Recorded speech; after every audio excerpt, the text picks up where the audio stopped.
Okay, welcome to the USA Softball Development Series, where we have 10 topics aired bi-weekly with one goal of giving all levels of softball high quality information in a new, innovative way. I'm your host, Lauren Chamberlain, former professional softball player and team member of USA. I'm now a all-over softball advocate, and my newest venture being a host of MLB's YouTube series called Stacked. We are obviously in the middle of a very serious pandemic.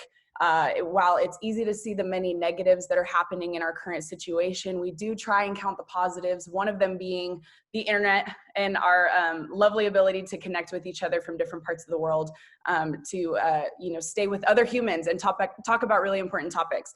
I'm incredibly honored to be hosting this panel. If you know me, I am like, go women, go power, go everything. And this panel is stacked with powerhouses. I am just so excited for all of you that are tuning in with us to see this for yourselves and see how incredible these women are that are on the panel. So without further ado, here are our amazing panelists for today's topic, women in sports. So I actually have this written down because y'all's accolades are just like off the charts. So I'm gonna need to divert for a second. First up, we have Senior Vice President of Baseball and Softball Development for Major League Baseball. She served as the assistant general manager for both the New York Yankees and the Los Angeles Dodgers, became the first woman to interview for a general manager position in any professional major men's sport, has been named to Forbes and Adweek's Most Powerful Women in Sports lists, and currently serves on the Anti-Defamation League's Sports Leadership Council, Kim Ng. We're giving a virtual clap for Kim Ng. Next up, former student athlete in softball and basketball, worked in OU athletic department since 2000, currently the senior associate athletic director and senior women administrator for OU athletics, sports administrator for women's basketball, soccer, men's and women's gymnastics, oversees event management and operation for all 21 sports, you guys, all 21 sports, oversees gender equity and co-tournament director for the Women's College World Series since 2003, Lindy Roberts. Yeah. Next up, two-time Olympic gold medalist, 8-time MVP and Japan Pro League softball champion, 2-time NCAA first team All-American, and ESPN softball analyst for over 20 years. We all know and love you, Michelle Smith. So excited to be here. All right, last but not least, 4-time All-American and Hall of Fame inductee at Marshall University, 5-time All-NPF player in professional softball, owner of Folden Fast Pitch, providing instruction to players of all ages, and minor league hitting coach for the Chicago Cubs, Rachel Folden. Thanks for having me. Of course, you guys. Okay, I'm pumped. I just got excited. I'm ready to go. We're going to kick this off. This is going to be a question for all of the panelists so we can go across the board. We got a taste of what you guys do, but go in depth a little bit more of what your current position is in your career. Kim, we'll start with you.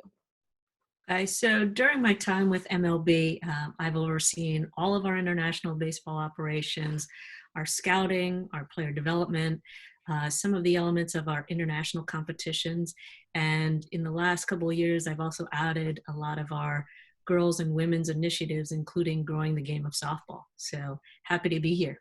So happy to have you. And Kim, actually, I work with Kim very closely. So I've gotten to know you and I respect you. And I'm just full circle things, you guys, that I'm hosting a panel with you on it. Lindy, up to you. Go for it. Yeah, you got it.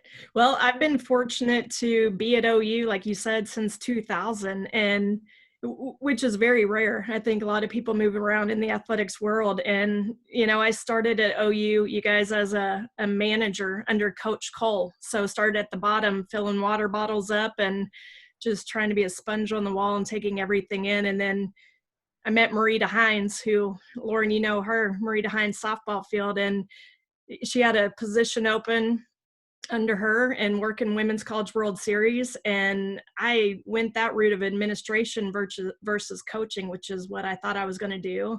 And I've been with it ever since. And I basically was Marita's little right-hand girl making $18,000 a year. and just continued to move up and just tried to put myself in all kind of different positions and meeting people and everything else. And so now I oversee, I'm senior woman administrator, and senior associate athletic director, and just oversee all the event management for every single sport, and still in working Women's College World Series, which I absolutely love that event more than I can even describe.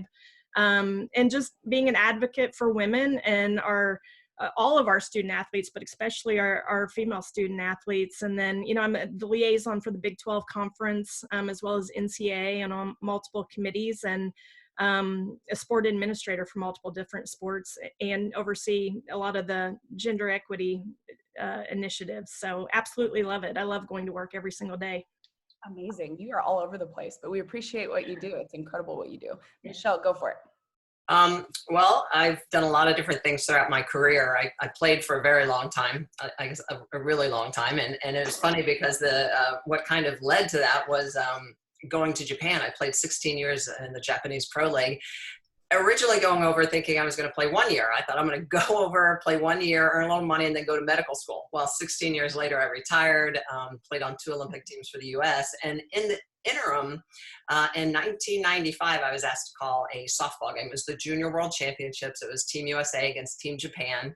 And I ended up calling that game. And then little by little, as more softball got on TV, I would come back from Japan and call the Women's College World Series. I've just done a lot of different things. So it's just kind of ironic how the sport has kind of taken me through a lot of different aspects of it, from player to coaching before I went to Japan, then playing for 16 years in Japan.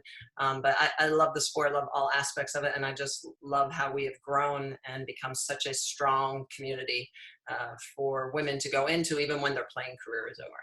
Yeah, and you've seen it firsthand, the growth, and we'll circle back around to you to talk just about that growth specifically. Rachel, take us home.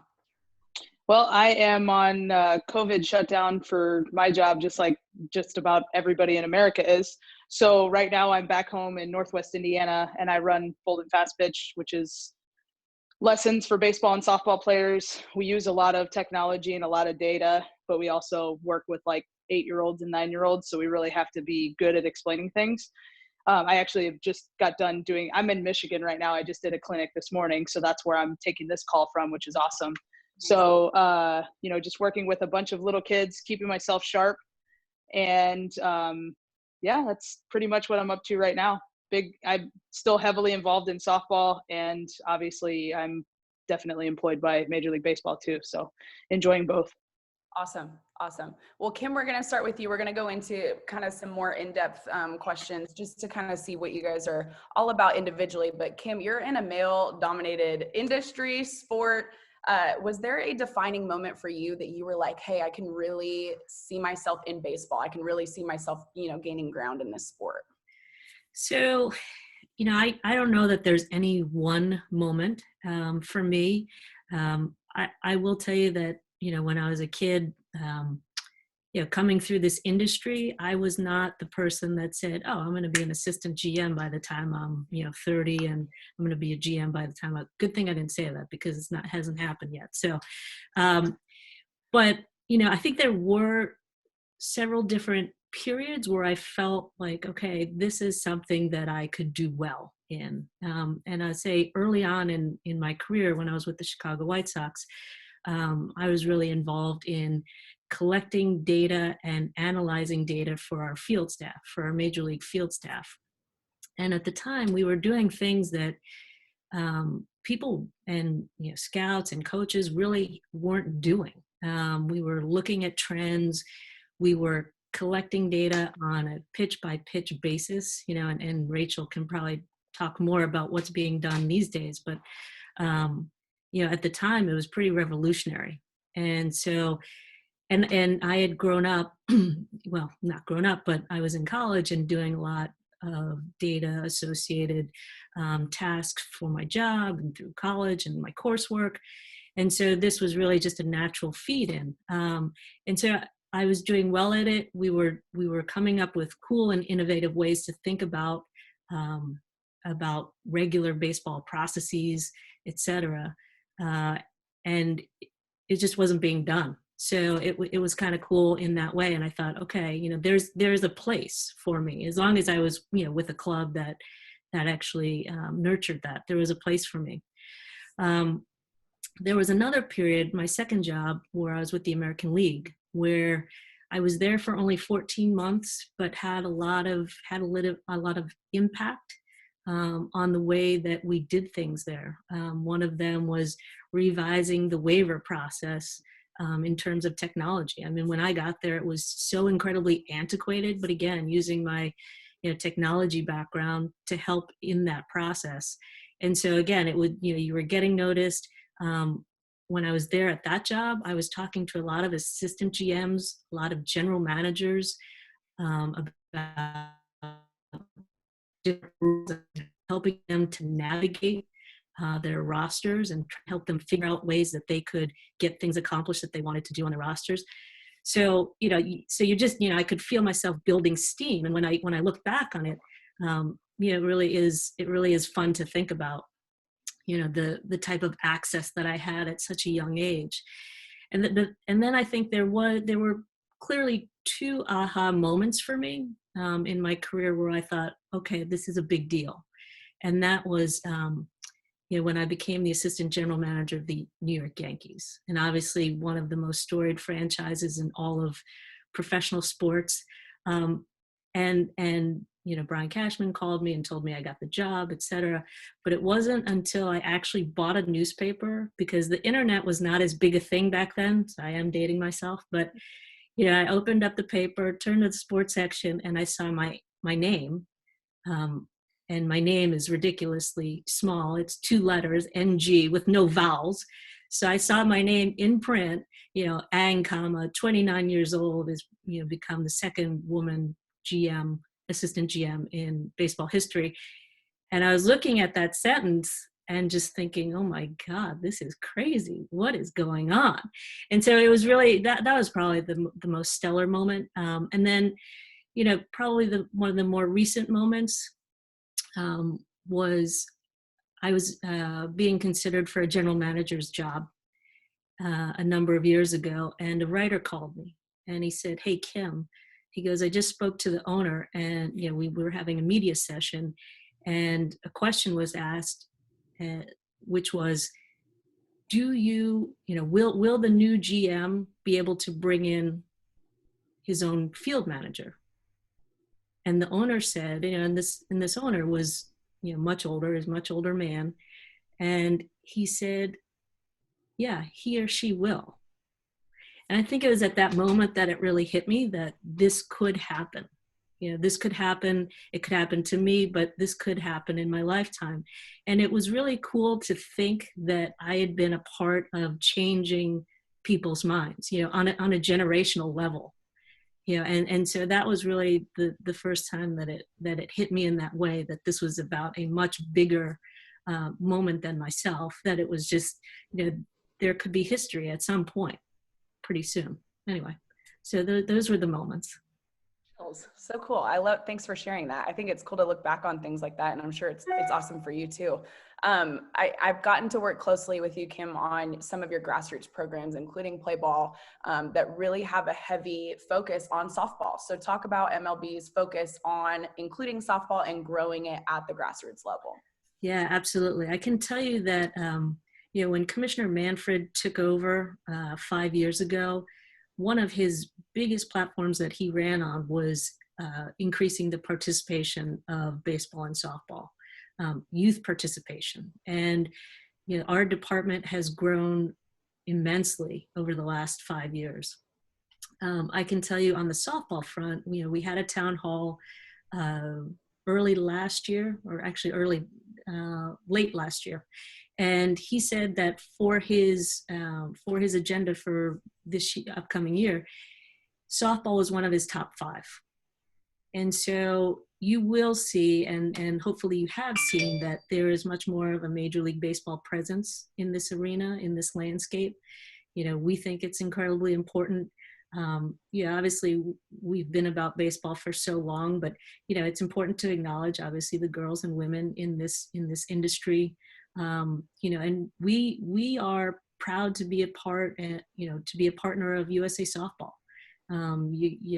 Destiny, who's watching right now, I've known her for a couple of years now, and through Destiny and Craig and Dre, we've really grown that partnership. We think that USA Softball is a big part to this puzzle of getting the game bigger, stronger, and just reaching for even more heights, newer, greater heights than, just the College World Series. I think there's so much to be done here, and we've got to get that foundation and those participation numbers up.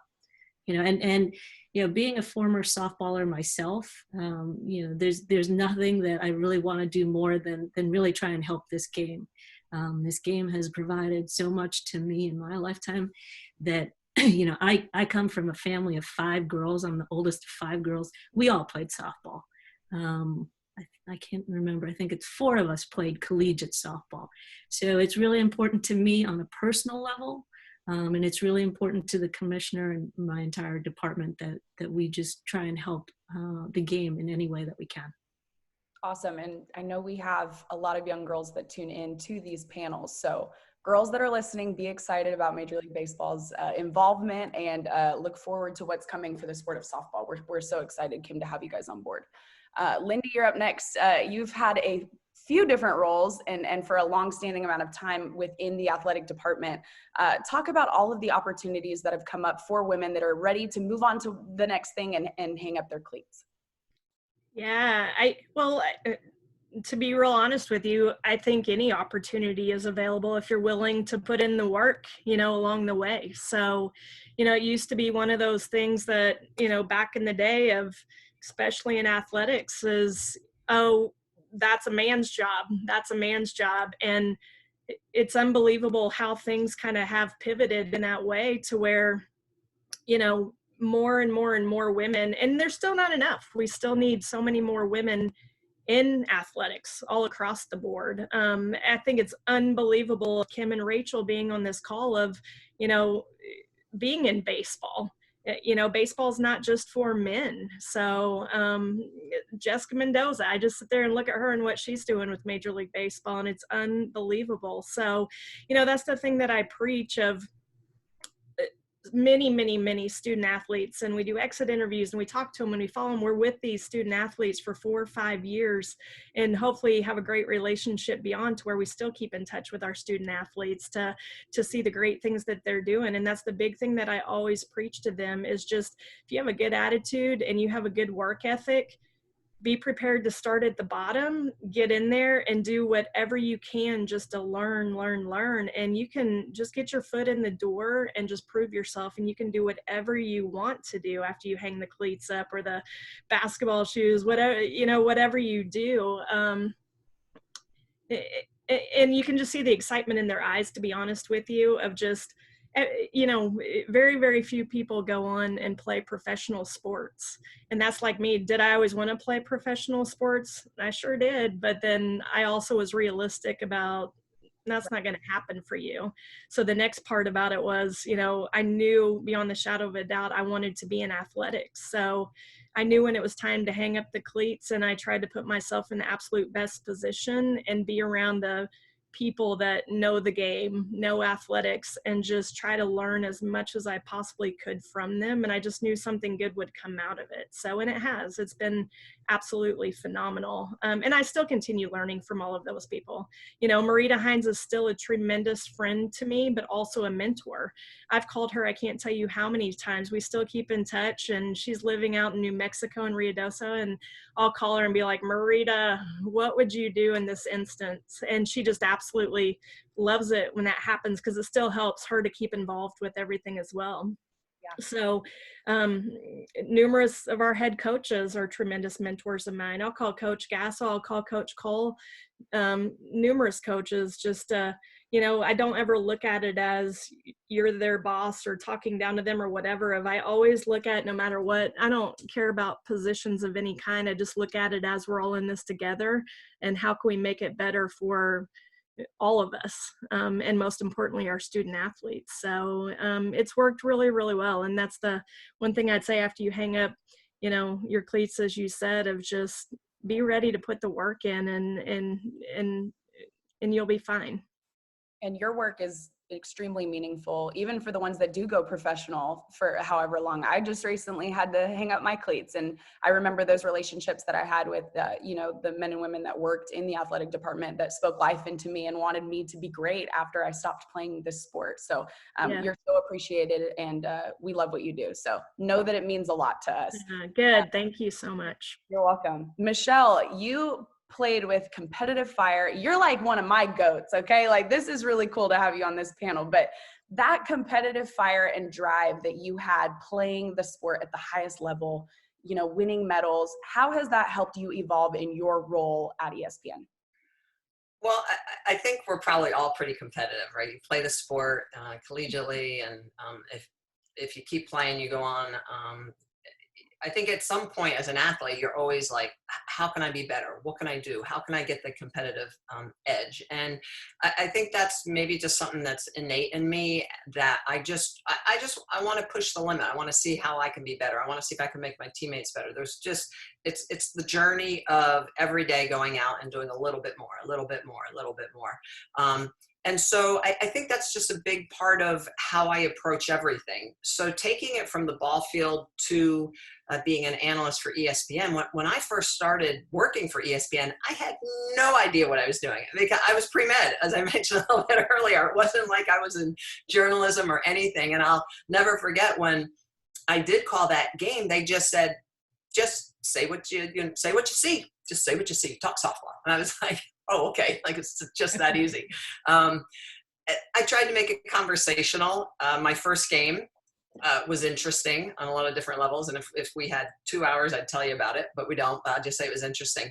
But my first maybe 5 to 6 years of being an analyst for ESPN, we weren't on TV a lot, so it was always a learning experience. It would be months in between games, and there were literally times that I would get off air and I would be like, that's it, I'm never doing this again, because I was overwhelmed. There's people talking in your ear when you're talking, and they're using this language, go to Elvis, all this stuff. I'm like, Elvis is alive, what's going on? Where's there's just all this language that you're hearing, and you're trying to navigate a game and talk to your partner and talk to the audience and educate. And so for me, when I first started, it really was about educating moms and dads and daughters, players that were watching the game. That was my way of coaching, was being an analyst and teaching and educating also my crew, because the ESPN crew, there wasn't a lot of softball on. So they were trying to understand softball and the differences, like what's the slapping stuff, when they do baseball, but they didn't really understand, the nuances of softball and pitching, of course, underhand. They're like, how do you do that? So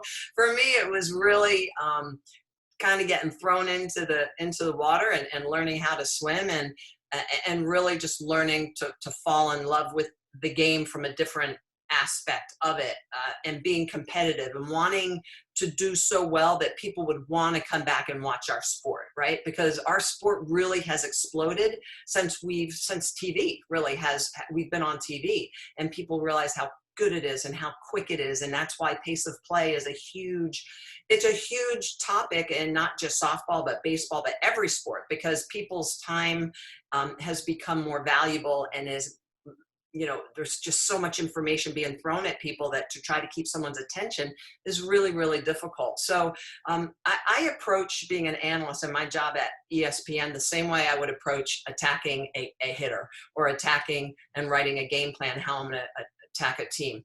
What kind of pitches am I going to throw them? How am I going to educate the viewer, educate my partner? Because remember, I don't always just work with Beth Mullins or Jessica Mendoza or Amanda Scarborough. I'm working with different people at different times. So building that relationship, building communication to be able for everybody to be on the same page. So there's so much synergy between being a coach, being a player, and being an analyst, that you can kind of bring it all together. And it helps me still be connected to the game, even though I'm retired. And I do want to say one thing, which I think is great about this, with the discussion of both softball and baseball, is that when I called for TBS, I was the first female analyst to ever call a Major League Baseball game. The Dodgers were at Atlanta, and walking into talk to the coaches and talk to the players, there was so much mutual respect. Back in the time, this was June of 2012. It was for the 40th anniversary of Title IX. And so when TBS asked me to do this, I was I was all on board. I was so honored to be able to do that. But I'll never forget walking into the Atlanta Braves locker room, and Ben Sheets is there, and he's like, Smitty, he's like, come here, I need to talk to you. Tell me, I know you had that elbow injury. I'm just coming back from surgery. How did you do this? How did you do that? And I think all the TBS, like all the TV people were like, but elite athletes, right, Lauren? Elite athletes is the same thing. Rachel, I'm sure you get it. It's like, it's that mutual respect. They understand. They don't see the gender. They just see, hey, you're an elite athlete. You've been to the Olympics. You've played pro ball. All these things, and they bring it together. So I love, Kim, as well, when you were saying that it's not about being gender anymore. It's about who brings that energy, who brings something to the table that makes everybody better every single day. And that's what I love about what I get to do now. Now, fire me up. Yeah. Fire me up, because we'll get to this, Rachel, when we're talking later, the Twitter trolls. I just can't enough anymore. We'll get to that. But Michelle, we're going to stick with you really quick. With obviously the viewership has just increased tenfold, and the slate of games that's happening every year is increasing. It's incredible how many people are watching softball. So again, we've got so many players that probably want to be the next Michelle Smith or be the next Jessica Mendoza. What is your advice to them as they, kind of gain ground and they mature into wanting to be who you are? Yeah, that's a great question. It's study, it's learn, it's listen, it's watch other people. What makes them so great? It's talk to people, talk to coaches, talk to managers, to GMs, get a perspective so that when you're talking about something on air, you're able to relate it from many different angles. And I think that when you can do that, it really helps open the mind's eye of the viewer. And so that you're learning to communicate in a lot of different ways. I think also be with a team, realize that you might just see like me and Mendoza and Mowens in front of the camera, but behind us at the Women's College World Series, there are 200 other ESPN employees making that happen. There's almost more ESPN folks than there are ball players.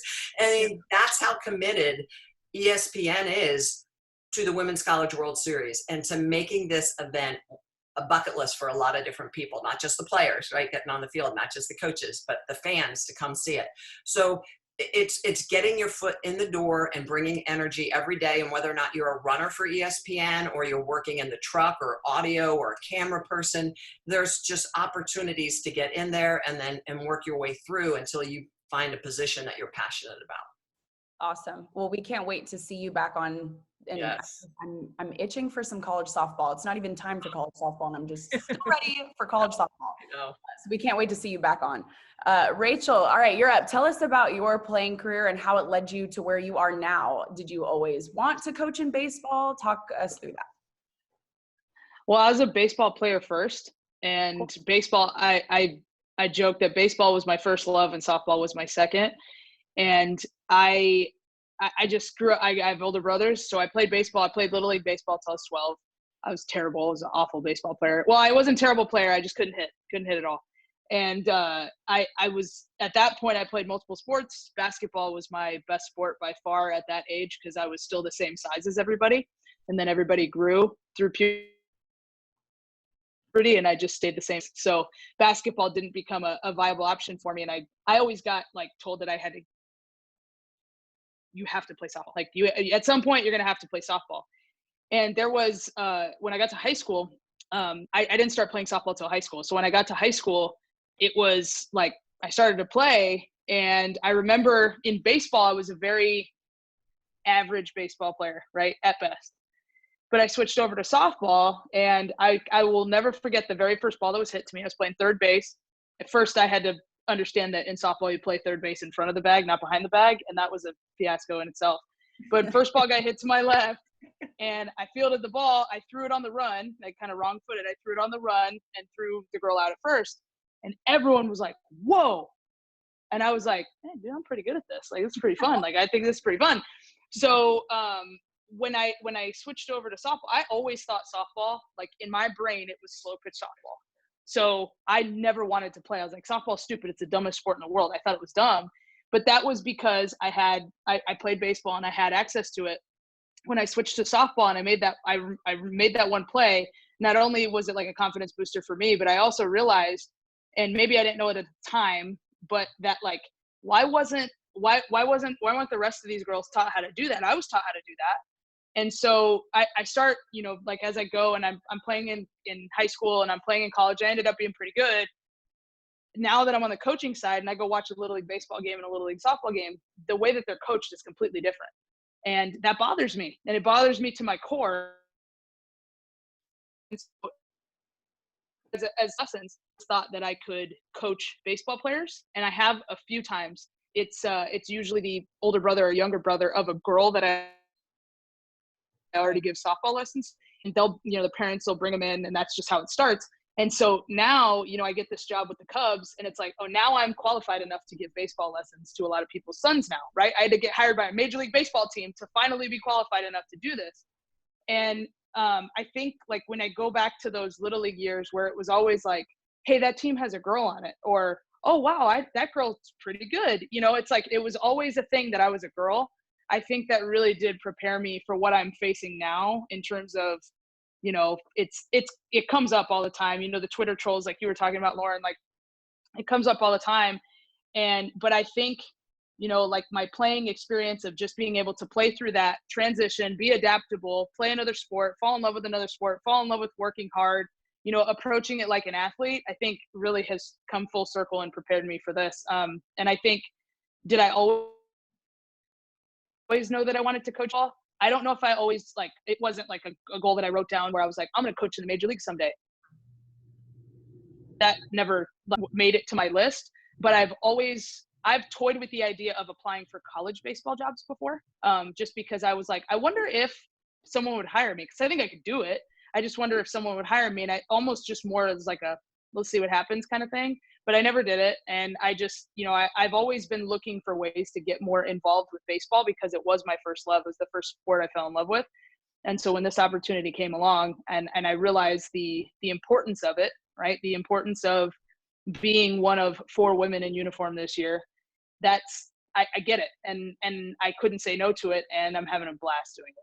That's awesome. So going back to kind of what Michelle was saying about that mutual respect, whether, you know, you're a man or a woman and you're in the same room and you do feel that mutual respect. Now, to the average, like the viewer that's probably watching this, that sees on Twitter just the slashing that women get if they try to go into anything that's male dominated.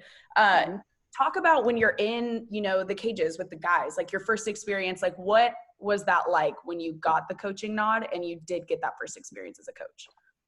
Well, I think the importance of coaching in any sport is that whatever you're presenting has to be genuine.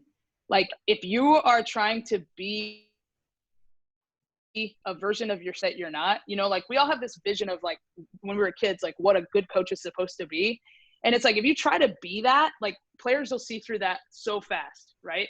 So if I go into the cage with a baseball player or a softball player for that matter, and I come out guns blazing, like, here's what I know, here's this, here's that, it's going to fall on deaf ears no matter if I know what I'm talking about or not. I think the most important part is just building the relationship with them and getting them to trust you before you deliver any information. And so when I don't think that matters with gender, it's just about, you know, okay, like I got hired, I have a uniform on. And so if I'm in the cage with a pro player, they already have that, like Michelle was saying, that mutual respect of like, hey dude, if like this guy says that she's okay, she's probably okay, right? And then there isn't really a ton of skeptical, you know, energy around like instruction. Now the difference is like when you get them in circles and they start like cursing with each other and like bantering with each other, then it's like all of a sudden they become very aware of like, oh, wait, there's a girl here. Like, and it's like, guys, you can talk like that, it's okay, like I can handle it, I have thick skin. And then once you get past that point, then it was just like clockwork. It's just like coaching any other job. And I really, really was happy, because that's what I expected. I expected it to be fine in the locker room, in the, you know, the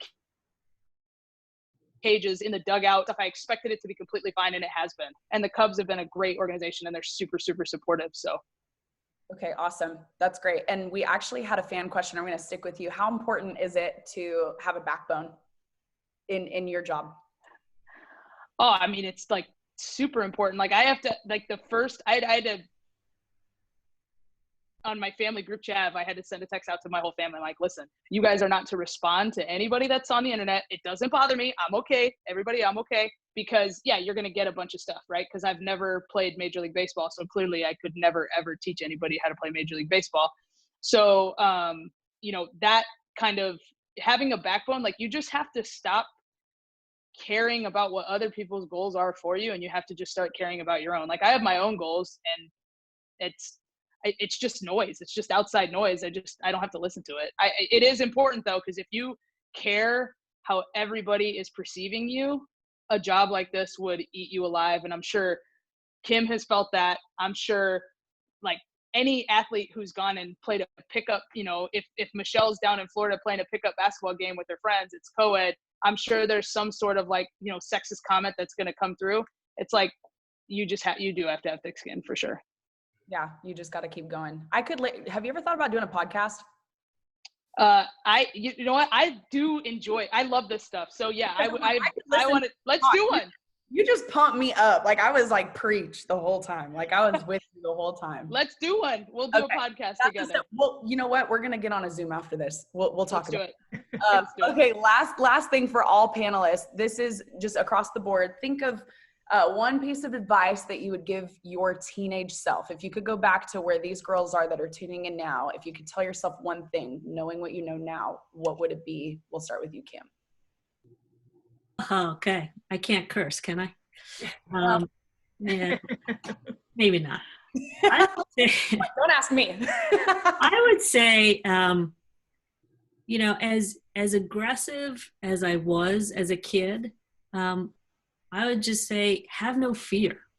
You absolutely have to have no fear. And listen, you can tell yourself a million times not to have fear. You're always going to have fear, but you have to keep telling yourself over and over and over so that you have less.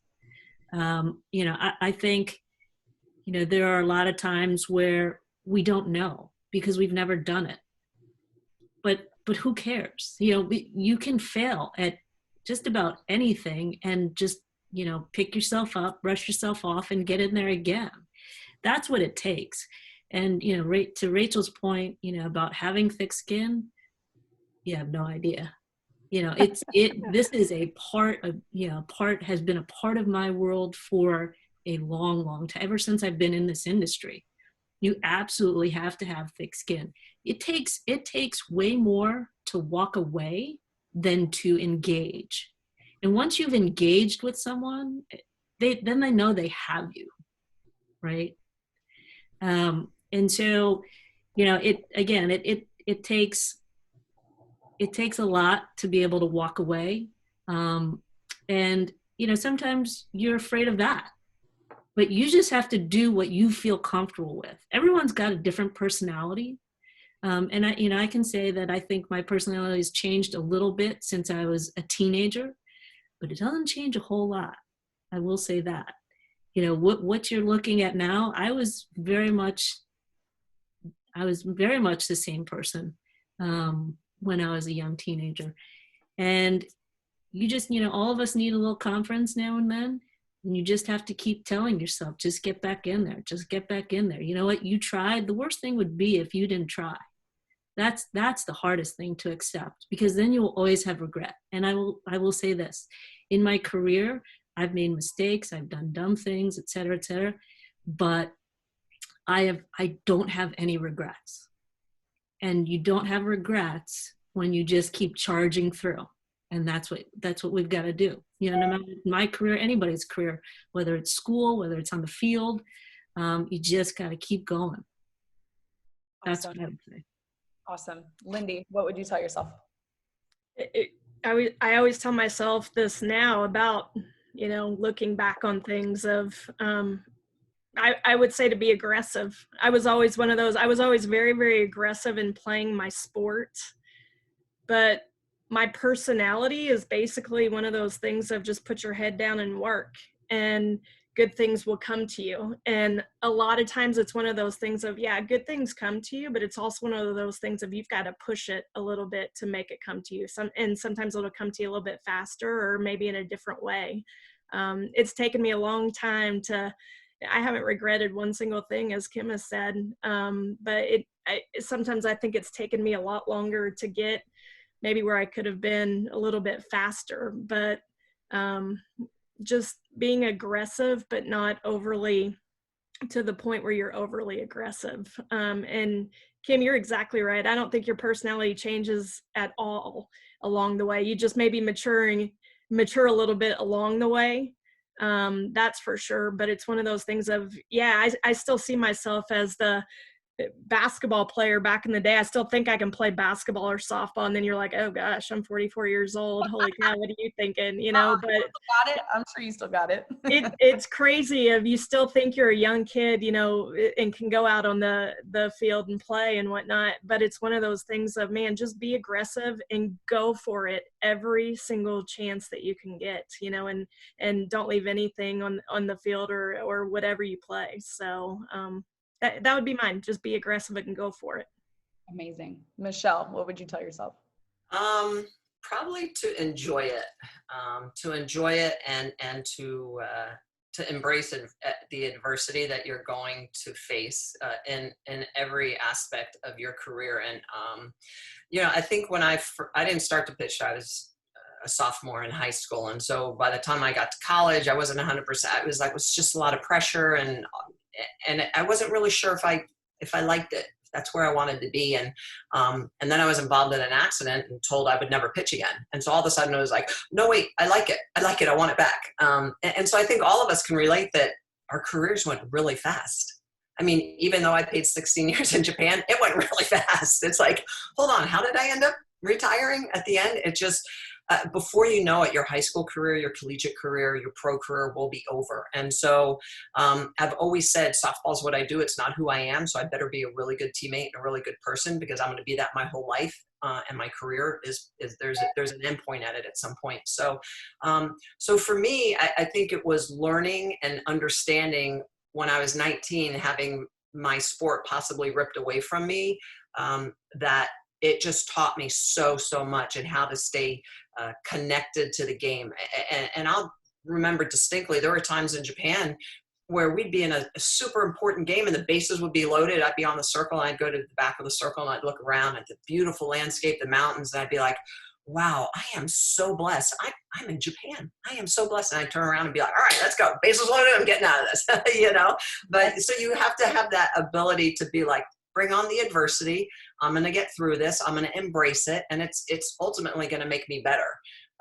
And so I think that would be embrace the adversity, but enjoy it. Enjoy every aspect, every part of it. And don't let the pressure of feeling like, you know, you have to continually, you know, be the best. You know, we put so much pressure on ourselves at times, but just, it's okay to enjoy it and just love every aspect of what you're doing. And embrace the adversity. Yeah. And being a year out myself of not playing anymore, and retirement's so weird, and don't even like that word.